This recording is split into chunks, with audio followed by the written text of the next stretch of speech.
Պարոն Կարապետյան, Սամվել Կարապետյանն ասել է, որ ցանկացած ճգնաժամ նաև նոր հնարավորություն է։ Ինչպես կարող է Հայաստանը շրջանցել տարածաշրջանային ներկայիս ռիսկերը եւ դրանք վերածել տնտեսական օգուտի։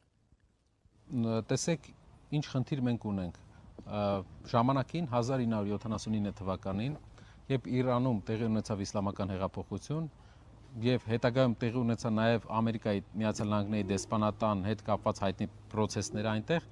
սանկցիաներ դրվեցին Իրանի վրա ու այդ ժամանակ սկսեց աճել մի տերություն, մի պետություն Իրանի կողքը,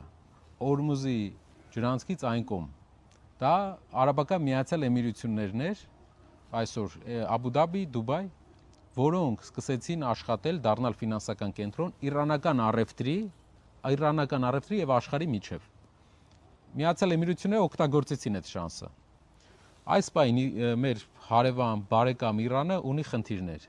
բայց մեր բարեկամ Իրանը ունի աշխարհում երկրորդ կամ երրորդ նավթային պաշարը, ունի աշխարհում բավական լայն պաշարների հնարավորություն, հումքային առումով շատ լավ հումքային երկիր է։ Մեր երկիրը որպես ապագա արդյունաբերական զարգացող երկիր, որին մենք տանելու ենք այդ ճանապարհով, օգտագործելու է, օգնելու է եւ գնելու է Իրանից հումքերը, վերամշակելու է Հայաստանում եւ մրցակցային ավելի լավ պայմաններով արտանելու է, քանի որ իրանական հումքերը համեմատական ավելի էժան են լինելու, քանի որ բացի մեզանից, բացի սահմանակից երկրներից շատ քիչ երկրներ են գնելու։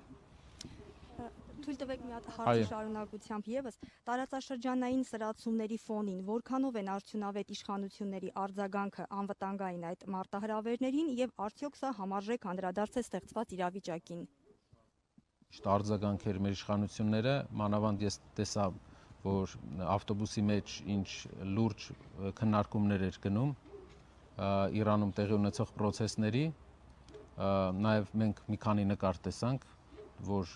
մեր իշխանությունը բավական լուրջ, պարոն վարչապետը եւ պարոն ազգային ժողովի նախագահը լուրջ գործերով են զբաղված Իրանի վրա հարձակման պահին։ Վստահ եմ, որ մեր մարտահրավերներին իրենց այս պրոֆեսիոնալ պատասխանները ավելի են լավացնում մեր երկրի վիճակը եւ նաեւ լայվի ընթացքում արտաքին գործերի նախարարին հարցումներ անել կիսատ էմոցիաներով, ժպիտով, տխուր դեպքերի հետ կապված բավական կօգնի, ինձ թվում է, մեզ մեր արտաքին քաղաքականության մեջ ապրեն։